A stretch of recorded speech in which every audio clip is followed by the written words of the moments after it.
Inside Story Uganda, real source of political updates. Call Central, and the only commissioner apparently who survived the onslaught. Well, Honorable Namuga Gores, Member of Parliament, Maogola North? Maogola County. Maogola County joins us as well, together with Honorable Chimosho, a Member of Parliament, Kazo constituency. Will also be joined by Honorable Fred Mukasa Mbide, former MP Iyala, and the Deputy President of the Democratic Party, making sense of Parliament and what we should be projecting in the days ahead. Good to have you all, and thank you for joining us. Yeah, and good evening, all the viewers. Perhaps I should start with you, Honorable Chimosho. There's been a lot of hysteria over the Lumu bill. Today, were you surprised to see Lumu withdrawing his bill? Thank you very much, and good evening to you, Njala, and colleagues and viewers. Lumu bill, I did not at all get surprised because he had issues he says he wanted to address in the current existing law. And he tells us that when he realized he could not, I saw him here, but also I was in Parliament, that when some of the issues didn't come out well, then he decided to put it aside. But he did not completely withdraw in the spirit of not bringing it back. Because the spirit of withdrawing bills today, it was not Rumu bill alone. There were other bills that were withdrawn, and majorly because we are fighting with time, and the decision is that you push them forward, and then you enrich them in whatever form you want to enrich them, and then the 12th Parliament will handle those bills. Rumu bill is one of those, but the others that were withdrawn. And I think, principally speaking, I saw him saying that he wanted to achieve a few things, and then people from NRM could not allow him to achieve. You know, when you bring a bill, it is up for debate. It's up for input from all members of Parliament or even the public. Because at some point, we invite the concerned stakeholders to have the input in these bills. So you can't come with a fixed mind that what I want is what will pass. So I think it's part of the democratization that we need to mature up a bit. And when you're dealing with public affairs and public issues, you do not take it as if it's your own personal business, where you find people having a diverging opinion or view. You take that, especially when the majority tell you that this would work better for us. You cannot impose it on them that it would work to the contrary. Democracy requires that when the majority take a direction out of civility, you join them, or even when you dissent, the majority will have to take the day. But was it anything so significant that it even deserved a second reading at this time? Yes, of course. You see, legislation keeps evolving. And being that we are a young democracy, many more laws will want to be changed. You will want to amend them. You want to enrich them. So Lumu bill had no problem, in my view. They were good salient issues that maybe would have upgraded our purview on democracy. And then there were other areas that needed to be even removed from the bill on the onset. So I think it was relevant, but only that, in his view, If you don't have it all, then I don't have it. And to me, I think that is a missing gap. Well, Honorable Namuga, from the onset, there was a sense of resentment towards this bill from the National Unity Platform. Do you feel a bit of relief now that it's off? First of all, I want to greet the colleagues from the National Resistance Movement, should I say. But these are colleagues in Parliament. My colleague, the Honorable Mukasambide, in the opposition. And also to you, sir, Happy New Year. This is my first time to appear on this show. And we are in the month of Ramadan. Amazing. Yeah. So when one speaks about the Rumu bill, and then the opposition, the NUP, you said NUP. The cold feet. The cold feet on the side of NUP. I want to inform the country that when it comes to legislation, it's not legislation for NUP. We do legislate for and on behalf of the people of the Republic of Uganda. These laws are not made for individuals, but they are made and passed for the good of the country. I want to congratulate the Honorable Lumu Richard. First of all, he has been relieved because he had that pressure from the public. This law wasn't perceived in good faith, first of all, on the side of the public, but also from us, his colleagues from the opposition. One would ask, why did you term it the Rumu bill? It's because it looked to be so personal on him. When we are interacting with the different agencies, I'm not a member of the Parliamentary Legal Committee, but I went there as an interested party because you have a right as a member of Parliament to attend to any committee just in case you are interested in any subject. But you observe that all the stakeholders that were engaged from all the political divides, even these colleagues from the NRM, in the first place, we thought the Chimosho's Honorable and the Commissioner here, Serani, we thought they were behind the bill. You know, whenever you see something that is controversial, just know NRM can be in the kitchen, it cooks something, then it gives somebody else to serve it. That, in the first place, we thought they are the ones in the kitchen, but Honorable Lumu was helping them to serve.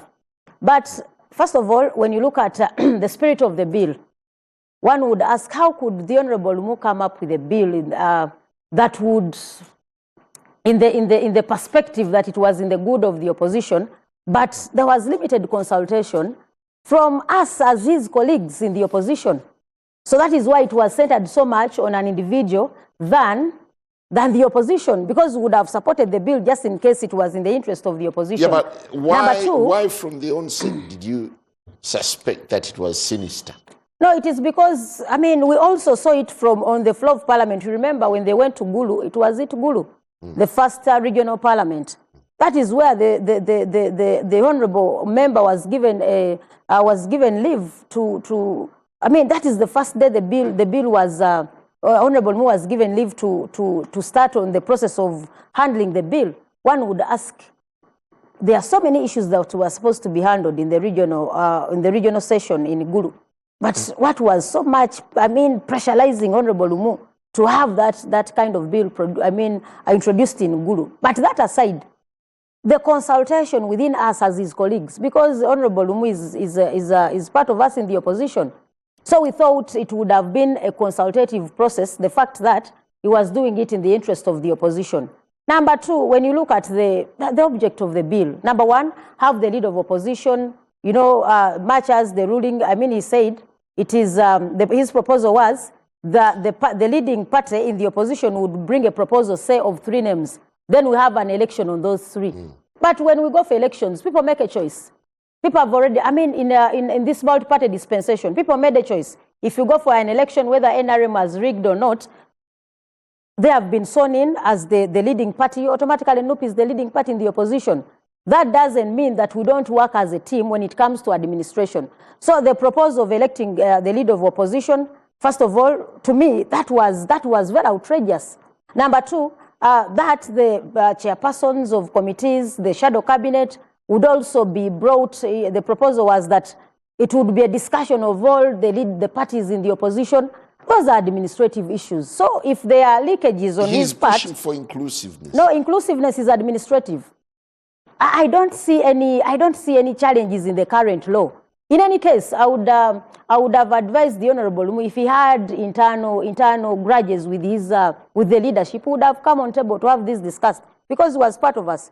People were complaining, you see, for some had reservation that, NUP would take most of the positions, which wasn't the case. But even the numerical strength, NUP had 57 members, so we would distribute the positions within ourselves. I can give you an example. We have four committees, accountability, but one of them, the Park local government, the chairmanship is for Honorable Olanya. He's not a member of NUP. Honorable Olanya is FDC. So when you look at the shadow cabinet, Honorable Finance Minister, Honorable Semuju, is from FDC. Honorable Dul was one of our ministers. So, I mean, for me, we did not see any reason as to why our colleague would come up with a law that, I mean, that has nothing to, in any case, it was redundant. Are you relieved? No, he's relieved because the pressure was much on him than us. Honorable Silwanyi, as someone who is very familiar with the way bills are drafted, the lobbying, and of course the consultations, do you think Lumu's bill, right or wrong as it appeared, was lost in sentiment over what it sought to cure? First of all, I want to greet our colleagues and all the Ugandans that are viewing us this evening. What I want to tell you is that Lumu is just managing the issue of time because this bill has been caught up by time, but I'm sure, and given my experience in Parliament, this is a bill that is going to come back because when you look at our Rule 245, it talks about the lapse and reinstatement of parliamentary business upon dissolution of Parliament. So we have about 1 month to go, and when you're looking at our Constitution, Parliament ends the day members of Parliament are going to be sworn in. When you read from Article 79 and you see the dissolution of Parliament. So this Parliament is coming to an end, I think, in a month's time, and Lumu is caught up with time. That is why he has withdrawn this bill, but I'm sure a member is going to come up with this bill because this is a very good bill. It is a very good bill because members of the opposition have been a parliamentary commissioner. I was a deputy government chief whip in the 10th parliament, you remember very well. So members of the opposition complained, they are suffocated. The other parties, the other time it was FDC that was in leadership. And still other parties could complain, UPC would have issues, the leader of opposition is not supporting them. They were not moving together. This time it has been the National Unity Platform in the 11th Parliament, and still the same is coming up. So the only thing that is going to chew and see that the opposition in Parliament is working together is giving them an opportunity to choose their own leader. I was one person who supported Lumu in Gulu, and I'm sure he has withdrawn this bill just because he has been caught with time, and the time is over, and members are withdrawing businesses that will again be reinstated in the 12th Parliament. So I'm sure a member of the opposition will Okay, when you do deep scrutiny, is it good in its entirety, or it's about the clauses, especially the one on appointment of LOP? No. When you look at the whole bill, it is rich. You know, what governs us as the Parliamentary Commission is the Administration of Parliament Act and as members of Parliament. So when you look at what Lumu is talking about, the ingredients, getting a law, how you do business, both in the position and in the party, when you look at the whole bill, it is a very good bill. How regrettable is it that it was never given sufficient time? No, it will be given because it is only unfortunate that will not be brought by Lumu, but I'm sure a member of the opposition is going to bring this bill. And when it comes up, some of us will support them to see that the bill of all the does not issues get a still that the back. country is grappling with, how would Parliament choose the Lumu bill, even for a second reading, to appear on the order paper? The main role of Parliament is legislation. And when you look at the administration of Parliament, that governs how Parliament is run. How Parliament is run gives the opportunity for the country to get the best laws. Because if you don't organize your in-house and how things are done, you cannot deliver. So the way you organize, the level of organization, the way, for example, that bill is going to chew their leadership in the opposition. So it improves on legislation, and then the product, the bills that will pass in Parliament, and that improves the quality of debate, the leadership. So you cannot say that we are handling critical issues, but how are you handling the critical issues without putting the house in order? So it is important first put your house in order, and that is what the Lumu bill was talking about on the side of the opposition, so that they are together. Honorable Bide, what's your take on the sensation, the hysteria, and the sudden withdrawal that characterized the Lumu bill?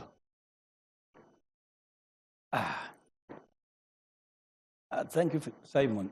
First of all, also, let me greet my colleagues who are here and the viewers.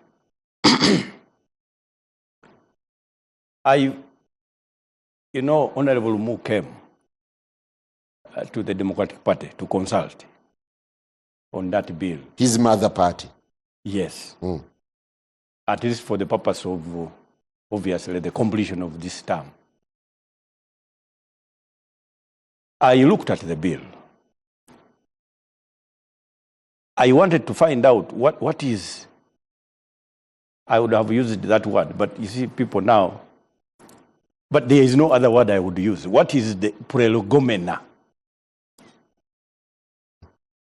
of the bill itself?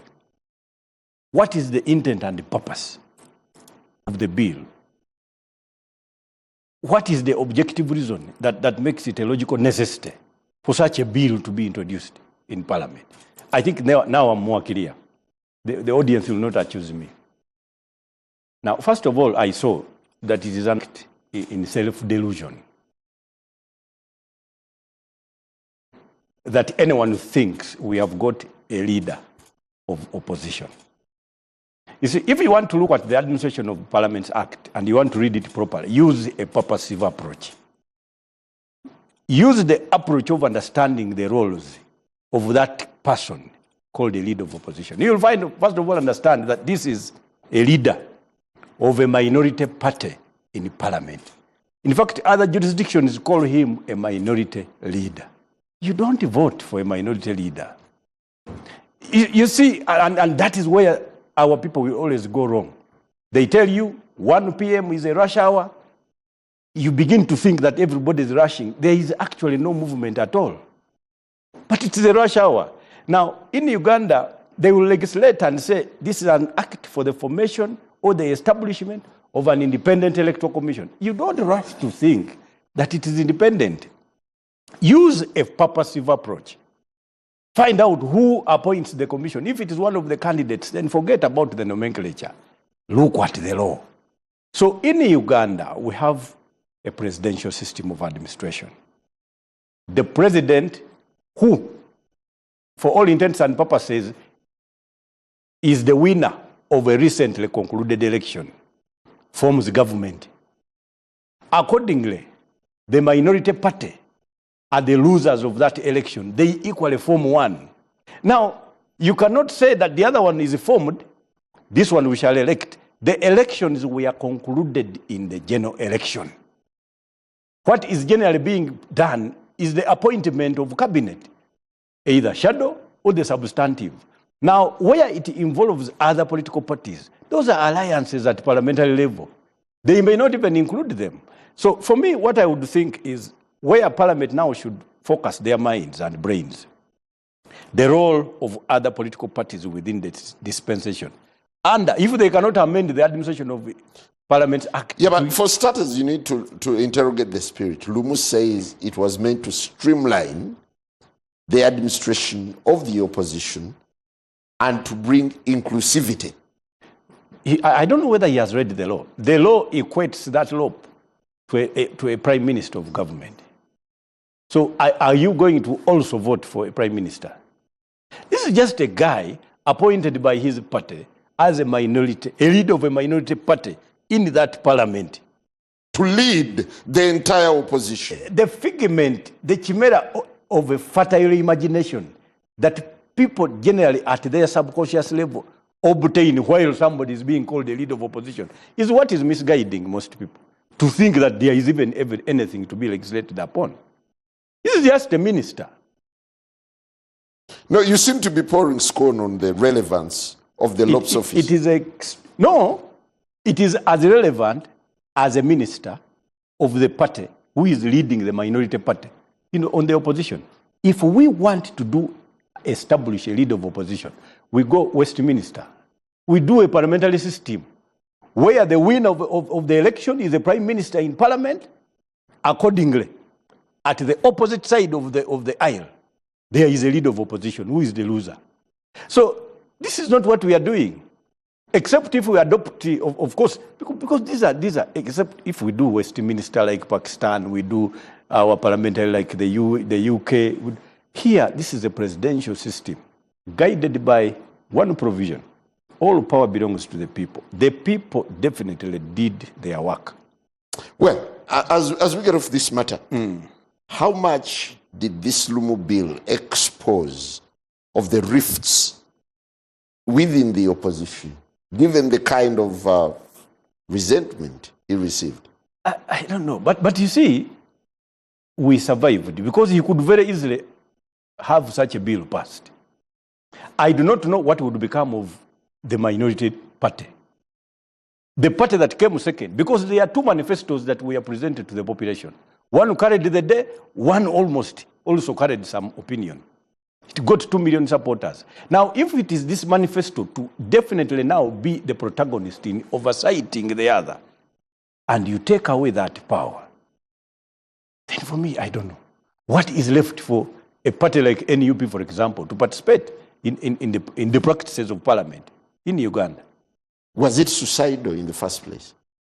It was for the opposition. It was a logical impossibility. And if anybody actually thought, for me, if it was passed, then Parliament would have convinced me that they have got a very great sense of humor if they passed it. Why would anyone pass it? What would be the role of a party that came second in a recently concluded general election? The president of the Republic of Uganda, knowing who he is and how he acts, he would never assent to such a bill. This is a man who knows that if you want to take over, if you want to capture Kampala, you must leave Jinja as the escape route. You do not do it in such a way that the man you want to take over has no escape route. You want him to run away so that you form government. This is the breather for the opposition. The Lop's office is a breather, right? It is a breather. That is where they begin to vent or bambulate throughout all the precincts of parliament and say, we are now catching the man by his, what I cannot mention here. So I can tell you that if we obliterate that, then obviously you have closed out opposition. And in my opinion, it is a recipe for disaster. Honorable Chimosho, during the processing of this bill, what came out prominently for you, especially in the way the opposition reacted towards Lumu? You know, first of all, I don't believe this tendency of thinking that we should do it like A, B, C, D, whether America or Britain or Pakistan. They have developed their systems over time. We can develop a hybrid of those systems, of our own system, and it can work as long as it can work for us. Lumu bill, looking at it in detail, it is not only about the leader of opposition. Actually, some of the proposals in that bill, he proposed that the opposition, the deputy speaker, that there should be a deputy speaker who comes from the opposition side. Now, I mean, is that a plus or minus? No, that wouldn't happen except if you amended the Constitution. I'm giving you the content. I don't want us to stick on one, the leader of opposition. He had other ideas. And in the processing of the bill, when these ideas are presented, the stakeholders are invited, and they give the input, then you process and get the fine product out of it. But again, if Lumu is a member of opposition, and he's not comfortable with how issues are managed, and you are talking about a democracy, where does it start and where does it end? If he puts his proposals on how things can be done better, in his view, when does that become wrong? Because you're saying it's a democracy, it is people's views, it is... So if he comes to Parliament and convinces members that this can work, and members buy into his ideas, and I think then, if it comes back to 12th Parliament, then, Honorable, we shall not disappoint Honorable Bede to confirm to him that we have a high sense of humor. Because part of the content of the bill, some of us agree with it, and we shall support it. So if he really wants to like us or hate us for the high sense of humor, he should be preparing. Because he had good ideas that I think we can refine, eject some, bring in more, and then we come up with a polished law that would address the issues that he proposed to address within the law. To what extent, Honorable Namuga, did the Lumu bill expose the rifts within the opposition? Hearing from the submission of the Honorable colleague Chimosho, for him, he seemed to be so much interested in how the opposition runs its house, which is so good as a member of parliament, because you must be interested on either side. But when you speak about the rift, I doubt whether there is any rift. Because in any organization, conflicts will arise. You will not find, an organization that is peaceful throughout. That's why in the first place I informed you that, do you think Rumu's issue, if he had any person of vendetta, do you think that would call for an amendment of a whole law, the administration of parliament? Do you think that calls for a huge expenditure? And we should inform the country that processing the bill is an expense. It doesn't move as free as you may think. That's why you have preliminary consultation. That's why we have technical teams look through this and see, does it even have to pass this stage? For me, I would wonder how it even came to the floor of parliament.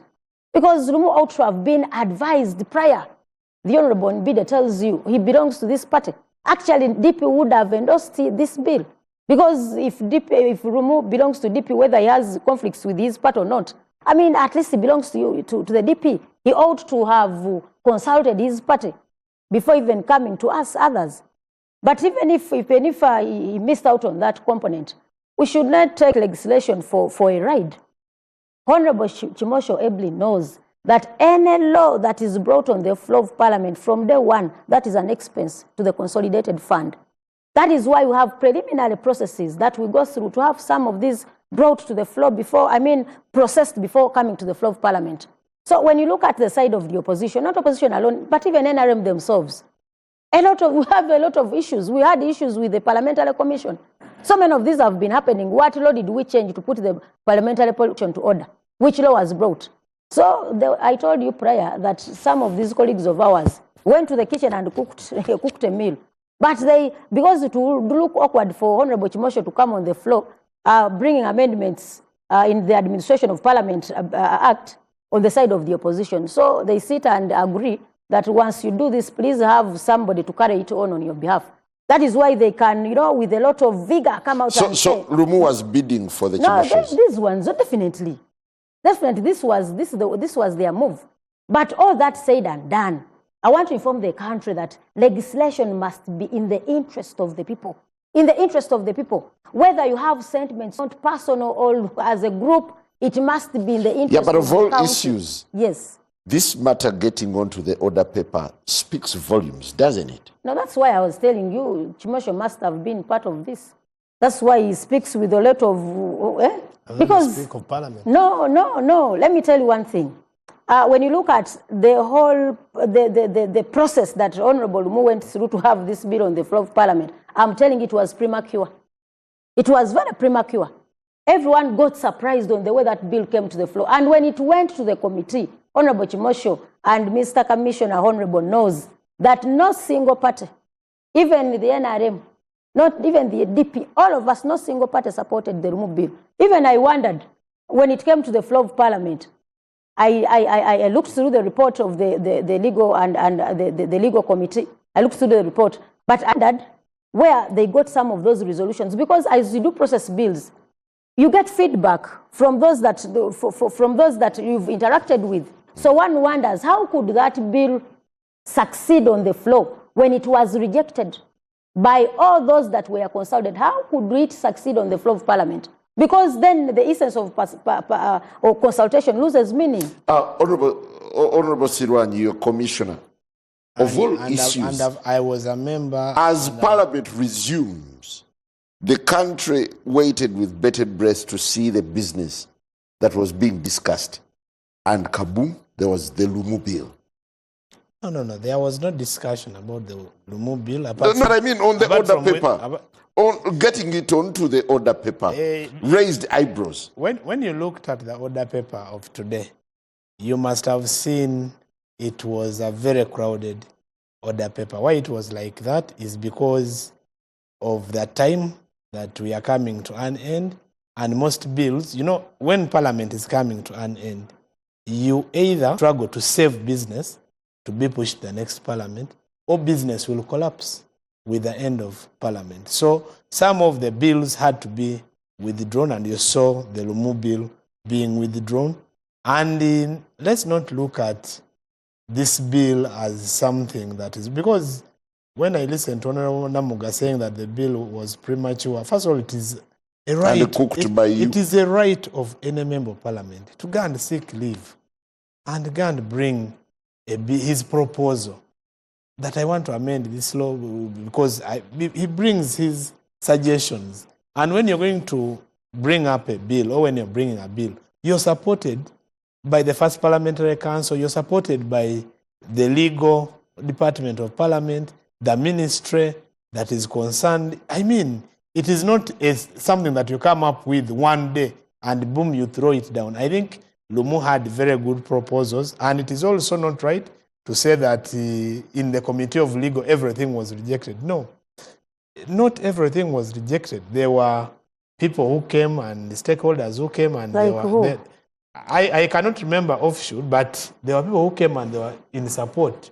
of Lumu. And also, those people come to the committee to give their opinions, but they don't guide you that after giving us this opinion, you decide according to our opinion. No, their role, stakeholders come and tell you as members of the Legal and Parliamentary Committee, this is my opinion. But then you sit independently as the Legal and Parliamentary Affairs as a commissioner, and you take a decision. As a commissioner, in the pecking order of priorities for the nation to discuss, where would you find time and relevance and space for such a redundant bill? You cannot call it redundant. And also you cannot say where do you find it. Because I told you that... Is it so critical? Unless you're saying... The country is just emerging from an election. Unless you're saying that Parliament and the work that Parliament is doing is not that critical. This bill is in the administration of Parliament. And it is until you organize your house that you can deliver well.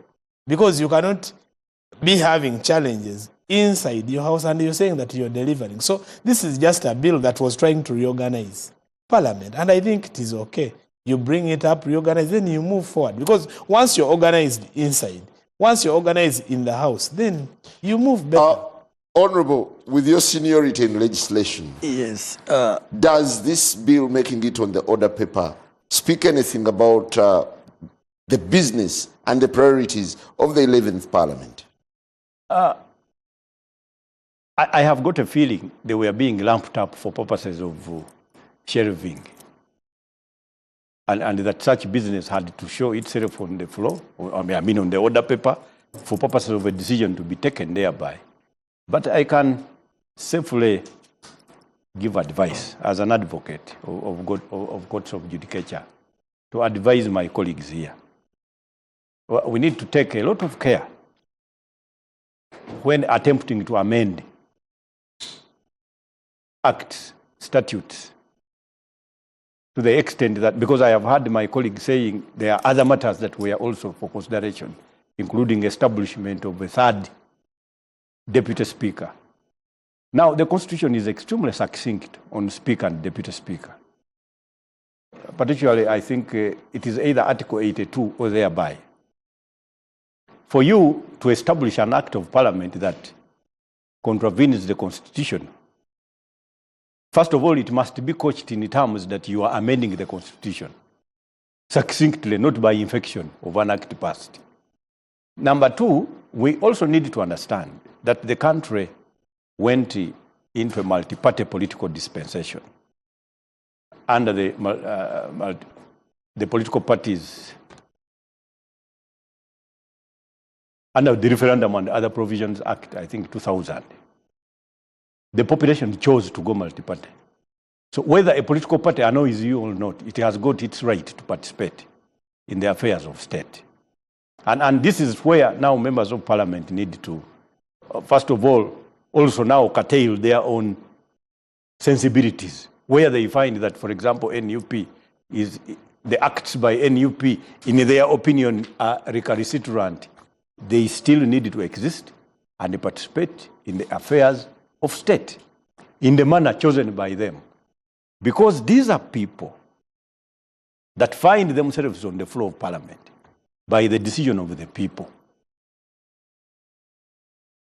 Where the Constitution is to the extent that power belongs to the people. If you want to do anything that usurps those powers, you must do within the precincts of the powers given to you as members of parliament. When you look at the bill, there are many other things that are actually should have been done by amending the rules of parliament, for example. Why don't you amend the rules of parliament and establish, for example, the participatory processes of other political parties vis-a-vis the substantive minority party that actually produces a leader, a minority leader? So for me, I know that the whole country is getting lost.